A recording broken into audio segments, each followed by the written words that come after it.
साथियों नमस्कार, मेरा नाम है पवन कुमार। आपका स्वागत है हमारे इस कार्यक्रम में। हमारे साथ जो शख्स हैं वो कांग्रेस में काफ़ी समय से लगे हैं।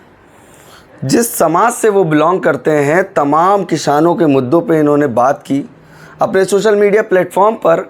तमाम आप इनके फेसबुक के अकाउंट पर देखेंगे, किसानों के मुद्दों पे बात लगातार एनडीए मतलब भाजपा पे अटैक कर रहे थे। वहीं आज इंडिया जिस तरह से चुनाव का प्रदर्शन रहा और आगे की क्या नीति है, इस विषय पे बात करेंगे। हमारे साथ जो शख्स हैं उनका पहले परिचय जान लेते हैं। सर नमस्कार सर, अपना परिचय। मैं आदर्श पटेल, कांग्रेस पार्टी में प्रदेश सचिव हूँ जी और बाराबंकी जनपद का रहने वाला हूँ। मेरा कार्य क्षेत्र ज़्यादातर बाराबंकी है और चूँकि प्रदेश सचिव हूँ तो इस वजह से प्रदेश में कहीं पर भी मुझे अगर लगाया जाता है तो मैं जाता हूँ। बाराबंकी आप इस समय जिम्मेदारी देख रहे थे। बाराबंकी में पीएल पुनिया जी के बाद सेकेंड जनरेशन के पास भी बागडोर आई, कैसे देखते हैं? ये बहुत अच्छा है, ये बहुत अच्छा इसे प्रयोग भी कह सकते हैं। और पीएल पुनिया साहब ने इस पूरे देश को चलाया है, पूरे प्रदेश को चलाया है और ब्यूरोक्रेट हैं, सीनियर आईएएस ऑफिसर हैं और उनके जो बेटे आज हमारे बीच में सांसद के रूप में आए हैं, जिनको बहुत अच्छी लीड मिली है। 2,15,000 प्लस वोटों से वो चुनाव जीत के आए हैं। वो भी IITian हैं, उन्होंने IT से बीटेक किया हुआ है, बहुत पढ़े लिखे व्यक्ति हैं और मुझे लग रहा है कि काफ़ी समय से समाज के बीच में है, क्षेत्र के बीच में है। क्षेत्र के लोगों से मिलना जुलना, उनका और उनकी समस्याओं को सुनना, पावर में ना रहते हुए भी उनके लिए पूरा प्रयास करना और ज़्यादातर लोगों को राह दिलाना, वो उनका लगातार निरंतर प्रयास रहा है। इसीलिए इस बार जितनी मेहनत उन्होंने इस चुनाव में की है, मुझे लगता है कि साथ में जनता ने भी उनके उत्साह को ध्यान में रखते हुए उतनी ही मेहनत जनता ने भी की है।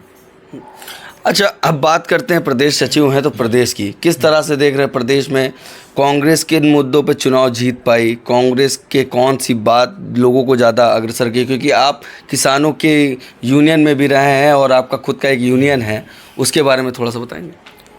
एक्चुअली नरेंद्र मोदी जी का जो 10 साल का कार्यकाल है, इसको मैं भाजपा की सरकार नहीं कहूँगा, क्योंकि अक्सर मोदी जी और मोदी जी के तमाम मंत्रियों द्वारा, भाजपा की सरकार के द्वारा संचालित तमाम प्रदेश जिनमें उनके मुख्यमंत्री हैं, सबके द्वारा हमेशा अपने वक्तव्य में भाजपा सरकार का नाम ना लेकर के मोदी जी का नाम लिया गया। मोदी सरकार, इस मोदी सरकार ने हर व्यक्ति को कटघरे में खड़ा किया, हर वर्ग को इस सरकार ने बिल्कुल परेशान किया। चाहे बढ़ती हुई महंगाई की मार है, जिससे आम व्यक्ति, गरीब व्यक्ति हर तरीके से परेशान रहा। जो दैनिक जीवन की चीज़ें हैं और उसमें कुछ ज़रूरी चीज़ें हैं जैसे दवाइयाँ हैं, उन पे GST, शिक्षा है उस पे GST, कापी किताबों पे GST, दूध तक पे GST। और जैसे हमारे यहाँ एक परंपरा थी कि हमारा देश कृषि प्रधान देश है। जब तक कांग्रेस की सरकार रही, 2014 से पहले किसान के इस्तेमाल में आने वाले जितने भी संयंत्र थे, चाहे वो ट्रैक्टर ट्राली हो, चाहे ट्यूबवेल हो, चाहे कुछ भी हो, वो GST से मुक्त था। GST तो पहले था नहीं, लेकिन वो किसी भी तरीके के टैक्स से मुक्त था, सेल टैक्स वगैरह सबसे मुक्त था, जिससे किसान को सारी चीज़ें सस्ते दाम पे उपलब्ध हो जाती थी। तमाम खाद और बीज पे सब्सिडी मिलती थी, उससे किसान को राहत मिलती थी। पेट्रोल और डीजल के दाम बहुत ज़्यादा नहीं थे और ना ही बिजली के दाम ज़्यादा थे, जिससे किसान को राहत मिलती थी। और किसान को ये कह के ये सरकार आई कि हम आपकी आय दोगुनी करेंगे, लेकिन किसान ने ये महसूस किया कि उसकी आय दोगुनी नहीं हो रही है, उसके खर्चे दोगुने हुए जा रहे हैं। चाहे वो खेती से संबंधित उसके उपकरणों के खरीद पे, चाहे खाद बीज पे, चाहे डीजल पे और चाहे बिजली के ट्यूबवेल के बिजली के बिल पे। फिर इसके इतर अगर आप देखिए, जो बच्चे ग्रेजुएशन करते हैं, इंजीनियरिंग करते हैं या ITI करते हैं या प्रोफेशनल कोर्सेज करते हैं, वो ये उम्मीद लगा के करते हैं कि मैं इंजीनियर बन जाऊंगा, उसके बाद मुझे कहीं ना कहीं जॉब मिल जाएगी, और जॉब मिल जाएगी तो हमारा लाइफ स्टाइल बड़ा अच्छा हो जाएगा और हम अपने आने वाली पीढ़ी को और बेहतर बना सकेंगे। लेकिन आज युवाओं का कल बिल्कुल अंधेर में है। सरकारी नियुक्तियां नहीं निकल रही, जगह नहीं निकल रही। जगह निकलती हैं तो बेचारे फॉर्म भरते हैं, उसके बाद एग्ज़ाम देने जाते हैं तो पता लगा एग्ज़ाम तो दे दिए लेकिन पेपर लीक हो गया, तो पेपर कैंसिल हो गया जी। सेंटर्स भी ऐसी ऐसी जगह पर डाल दिए जाते हैं। बाराबंकी के बच्चे का सेंटर डाल दिया जाएगा गाज़ियाबाद, और गाज़ियाबाद के बच्चे का सेंटर डाल दिया जाएगा गोरखपुर, जिससे उनके माता पिता को काफ़ी कठिनाइयों का सामना करना पड़ता है, ज़्यादा खर्चे देने पड़ते होंगे। पैसे ना होने के बावजूद उनको कहीं ना कहीं से व्यवस्था करनी पड़ती है, फिर भी नौकरी नहीं मिल रही है। व्यापारी के ऊपर जिस तरीके से GST लगाया गया है और GST की जिस तरीके से अनर्गल अनाप शनाप मॉनिटरिंग की जाती है और टाइम से थोड़ा सा भी लेट होने के बाद उसके ऊपर नोटिस चली जाती है GST डिपार्टमेंट की तरफ से, व्यापारी परेशान है। तो समझने की चीज़ ये है कि आखिर ये सरकार चल किसके लिए रही है। जब हर वर्ग परेशान है, हिंदू मुस्लिम अलग से कर रखा है उन्होंने। आए दिन कहीं किसी मंदिर पे RSS के बंदे कुछ उल्टा सीधा फेंक देंगे, वहाँ दंगा फैलाने की कोशिश करेंगे। इस तरीके की तमाम अराजकता वाली घटनाएं घट रही हैं। हर व्यक्ति परेशान, हर वर्ग परेशान है, और इस देश का हर व्यक्ति चाहता है कि उसकी तरक्की हो, उसके देश की तरक्की हो, उसके बच्चों की तरक्की हो। वो नहीं हो पा रहा है। इस बार जो चुनाव नतीजे आए, आपने एक चीज़ नोटिस की कि चुनाव जीतने के बाद भी अभी साइलेंट चल रहा है, जो लोगों में एक अलग बदलाव दिख रहा है, इसका कारण क्या है? ऐसा है ना, एक नारा चला था, कई साल से नारा चला था कि जो राम को लाए हैं हम राम को लाए, हम उनको लाएंगे। जो राम को लाए हैं हम उनको लाएंगे।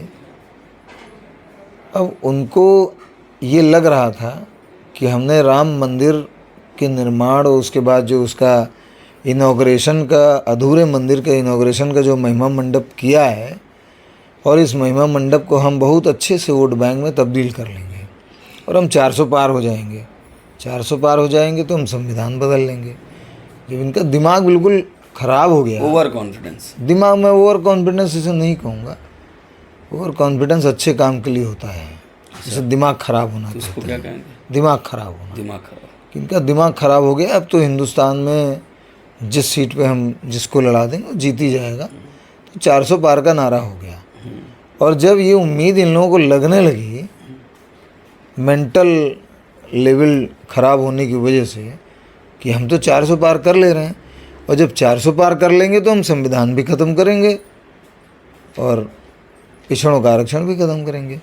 ये बात दिमाग ख़राब होने की वजह से इनके कई नेताओं के मुंह से निकल गई और इनका बना बनाया खेल बिगड़ गया। आज जो भी फिगर आई है उसमें से मैं बिल्कुल सलीके के साथ ये बात कह सकता हूँ कि कम से कम 50-60 सीटें ऐसी हैं जिन पे रिज़ल्ट्स में किसी न किसी तरीके की टेम्परिंग हुई है, यह चुनाव को प्रभावित किसी न किसी तरीके से किया गया है। कहीं ना कहीं राहुल गांधी अपनी पिच पे बैटिंग करते हुए दिखे। पिच पे बैटिंग करते हुए देखिए, उन्होंने मुद्दे पे बैटिंग किया है। उन्होंने जो भारत जोड़ो यात्रा की, तो भारत जोड़ो यात्रा नाम नहीं था, उसके बाद भारत जोड़ो न्याय यात्रा जो की वो सिर्फ नाम नहीं था, उस नाम के साथ उसकी गंभीरता थी कि मुझे भारत जोड़ने के लिए भारत के हर संवर्ग के व्यक्ति को, हर जाति धर्म के व्यक्ति को और हर कैटेगरी के व्यक्ति को, जो गरीब है या अमीर है या मिडिल क्लास का है, उसके हर विषय को कायदे से समझना है और एक मिनिमम कॉमन प्रोग्राम बनाना है। सरकार बनने के बाद हम उन सब लोगों को किस तरीके से बेनिफिशियरी बना सकते हैं, किस तरीके से उनकी लाइफ स्टाइल को अच्छा बना सकते हैं, किस तरीके से जनहित में हम इस देश के लिए काम कर सकते हैं, उसका मिनिमम कॉमन प्रोग्राम बनाया गया और उसका एक मसौदा तय किया गया, जिसे हमने कहा कि ये इंडिया अलायंस की गारंटी है। सर, जिस तरह आपने सरकार की बात की, क्या लग रहा है सरकार इस बार 2024 की इंडिया अलायंस, क्योंकि बात हो रही नीतीश जी की, चंद भाई नायडू जी की, और उधर शरद पवार जी, ममता बनर्जी जी, कैसे देख रहे हैं? देखिए, मैं इस समय जो मैंडेट है वो किसी को क्लियर मेजॉरिटी तो नहीं मिली है, ना हमको मिली है ना भारतीय जनता पार्टी को मिली है। और ऐसे में सरकार जिसकी भी बनेगी वो गठजोड़ करके ही बनेगी। लेकिन देखना ये है कि, और अलायंस की जहाँ तक बात है, अलायंस बनते बिगड़ते रहते हैं, अलायंस स्टेबल नहीं होते हैं। नीतीश जी से, चंद्रबाबू नायडू जी से और तमाम लोग हैं जिनसे ये उम्मीद की जा रही थी और अभी भी की जा रही है कि वो समाजवादी टाइप के लोग हैं, उनके दिलो दिमाग में समाजवाद है। अब किन कारणों से वो भारतीय जनता पार्टी के साथ चले गए, पुराने कांग्रेसी भी थे। हाँ, पुराने कांग्रेसी भी उसमें थे, लेकिन मतलब मैं नहीं जान पा रहा हूँ कि कौन से वो कारण हैं कि भारतीय जनता पार्टी के साथ वो लोग चले गए। लेकिन मुझे नहीं लगता है कि वो वहाँ पर एडजस्ट कर पाएंगे, क्योंकि वो विचारधारा और नीतीश जी की विचारधारा और नायडू साहब की विचारधारा, उन बहुत डिफरेंस है, बहुत अंतर है। नीतीश जी को भले इस समय लोगों ने कहा हो कि पलटू चाचा या कुछ भी कहा हो, लेकिन इतना मैं ज़रूर कहूँगा कि बिहार में उन्होंने काम किया है, बिहार की जनता के लिए काम किया है, और वो कहीं ना कहीं दिखता है। एक पार्टी और है महाराष्ट्र की, शिवसेना, कहीं ना कहीं उस पर भी एक आशंका लगाई जा रही है। देखिए, शिवसेना जिसकी आप बात कर रहे हैं, तो मुझे लग रहा है कि वो नकली वाली शिवसेना है, जिसको छल से असली बताया गया है। आप शायद सिंधे गुट की बात कर रहे हैं, जिसकी आप बात कर रहे हैं वो भी आ सकता है। अब हमने बताया ना कि राजनीति में कुछ स्टेबल नहीं होता है। अच्छा, कुछ भी हो सकता है। मुझे और हमारे पूरे अलायंस को ये उम्मीद है कि इस देश में जितने भी अन्य अलायंस हैं जो एनडीए के साथ भी हैं, वो सब चाहते हैं कि देश तरक्की करे, और सबके अंदर मन में एक चीज़ है कि नरेंद्र मोदी जी के प्रधानमंत्री रहते देश तरक्की नहीं कर सकता है। देश में अगर कोई तरक्की कर सकता है तो देश के चंद उद्योगपति तरक्की कर सकते हैं। कुछ कारण होंगे जिनकी वजह से वो अपनी बात खुल के नहीं रख पा रहे होंगे और उनका साथ नहीं छोड़ पा रहे होंगे, लेकिन मुझे लगता है कि अगर उनके साथ वो सरकार बना रहे हैं तो बहुत दिनों तक वो समझौता कर नहीं पाएंगे। अच्छा, आपने एक बात कही मोदी जी को लेकर। जी, इस बार जब मोदी जी बनारस का चुनाव लड़े, पिछली बार 4 लाख के आसपास, 4 लाख प्लस, और इस बार इतनी टफ फाइट, वो भी आपके प्रदेश अध्यक्ष। अब ये अब मोदी जी अब तो इस्तीफा दे दिए हैं, अब हमारे प्रधानमंत्री नहीं बने रहे हैं। मैं बस इतना कहूँगा कि काट की हांडी बार बार नहीं चढ़ती है। आप कब तक लोगों को धोखा दोगे, कब तक झूठ बोलोगे? जो बच्चा 2014 में नौकरी की तलाश के लिए पूरी डिग्री कंप्लीट करके नौकरी की तलाश कर रहा था, वो 10 साल बाद तो अपना ओवर एज हो गया, उसकी तो ज़िंदगी बर्बाद हो गई। और आपके नारे लगाते हुए कि जय मोदी तय मोदी लगाते हुए उसकी तो लाइफ बर्बाद हो गई। उनके माँ बाप ने तो देख लिया ना कि मेरा बेटा इन लोगों की वजह से बर्बाद हो गया। जो किसान बेचारे परेशान हैं, उन लोगों ने तो देख लिया ना कि 10 साल में तो सब बर्बाद हो गया। और जीत अगर आप देखना चाहते हैं तो जीत आप देखिए अमेठी की, जीत आप देखिए रायबरेली की। रायबरेली में मुझे नहीं लगता कि राहुल जी कई बार जनसभा किए, ऐसा कुछ किए। हाँ, क्योंकि पूरे देश में घूम रहे थे।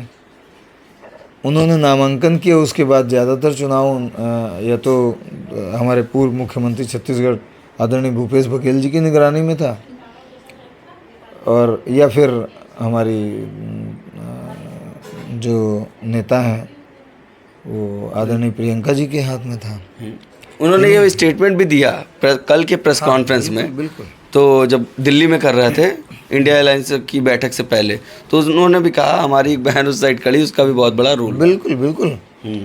ये सच्चाई है, ये सच्चाई। ये तो हमारे यहाँ परंपरा है कि जिस व्यक्ति ने या जिस कार्यकर्ता ने या जिस पदाधिकारी ने काम किया है उसको अप्रिशिएट किया जाता है। और फिर वो तो हमारे यहाँ बहुत बड़ी नेता हैं और उनकी मेहनत सिर्फ वो 2 सीट पे ही नहीं, उन्होंने तो बहुत सीटों पर मेहनत किया है।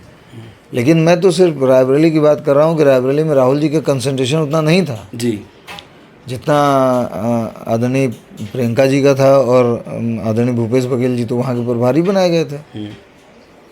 उसके बावजूद हम 4.25 लाख के अंतर से वहाँ पे जीते हैं। बिल्कुल। तो ये राहुल जी के प्रति और कांग्रेस के प्रति या इंडिया अलायंस के प्रति उस रायबरेली की जनता का विश्वास है, एक भरोसा है। और वही स्थिति वायनाड की है। वायनाड में आप देख लीजिए, मोदी जी ने रोड शो किया है बनारस में। मोदी जी के तमाम मंत्री, तमाम स्टेटों के मुख्यमंत्री और छोटे से छोटे और बड़े से बड़े नेता सभी लोग वहाँ पर मौजूद रहे। मुझे ये भी सुनने में मिला कि कोई लॉज नहीं खाली था, होटल तो छोड़ दिए, कोई लॉज नहीं खाली था। लोगों को रुकने, हम लोगों को भी होटल ढूंढने में दिक्कत हुई।